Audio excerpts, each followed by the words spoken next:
Adam and Allison in the morning.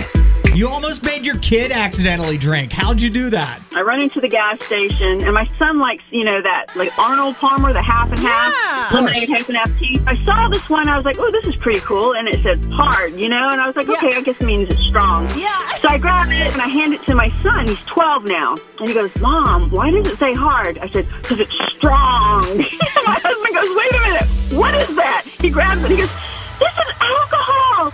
I was like, oh my gosh.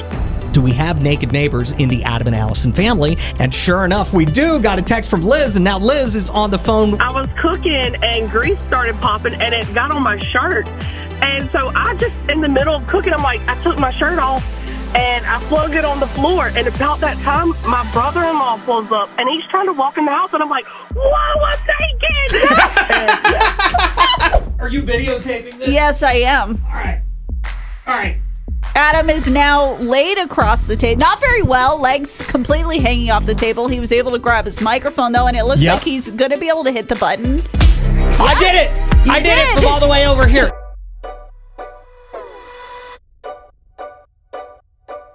Let me see if I could get off the counter without breaking anything. Ow! Jesse, what'd you lie to your mom about? Well, I wrecked her brand new car, and I told her a deer ran out in front of me, but it really didn't. Actually, the wrecker service guy knew my parents real well, and he was scared I would get in super trouble, and he came up with the deer stuff. He said, I'll be right back. He came back, and he had a deer ready to go. It was actually from down the road. He saw it on the way there after I called him and put it in front of the car and acted like I did it.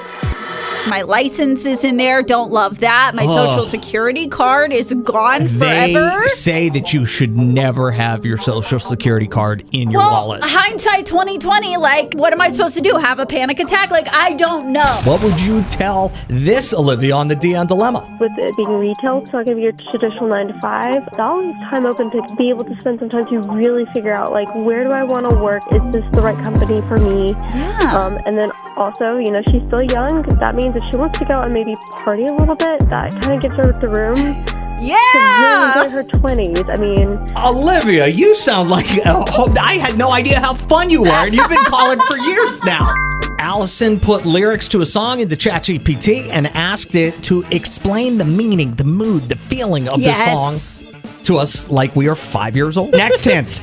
This song is about someone who goes to a fun place, sees a girl dancing in a special way that's meant to entertain people, and totally falls for her. Title and artist of the song. We know the artist is T-Pain. Who do you think it is? What song do you think we're talking about? Is it In the Club by 50 Cent? No.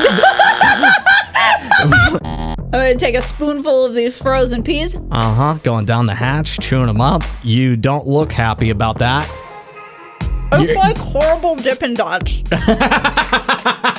I typically hate those new agey words. However, our Gen Z coworker, Hannah Lane, dropped a phrase on us last week, and I've not been able to stop saying it. Crazy work.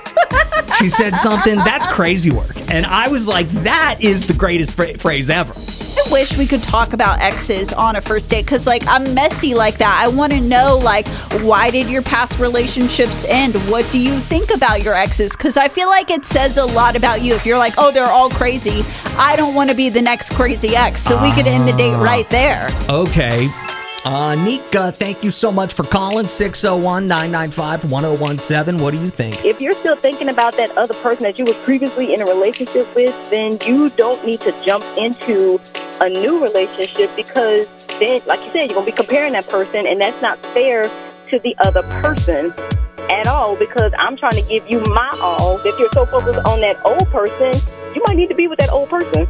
Do you think you have to be hungover currently to taste test hangover food? Yes. I think that should be a requirement for this job, because I will tell you, I would think Chinese food would be fantastic hangover food. I can't do it. I don't I can't tell you how many times I've ordered Chinese food when I was hungover thinking it was going to help, and I could hardly eat it. Hashtag best hangover food. Waffle House hash browns, scattered, smothered, diced, and capped. Covered.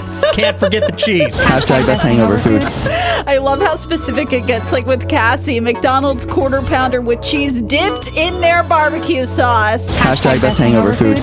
Where else can you get free therapy from? I mean, it's technically not free, but I'm surprised nobody has said retail therapy. Well, but that is absolutely not free. 100%. Like, what do you spend more on? Retail therapy or actual therapy? Retail therapy. I'm weird about sour cream, though. Like, I can't eat it by itself. 3, 2, down the hatch. Oh, that's tasty. That's good. You That's wanted really good. to hate it so bad, too. I did.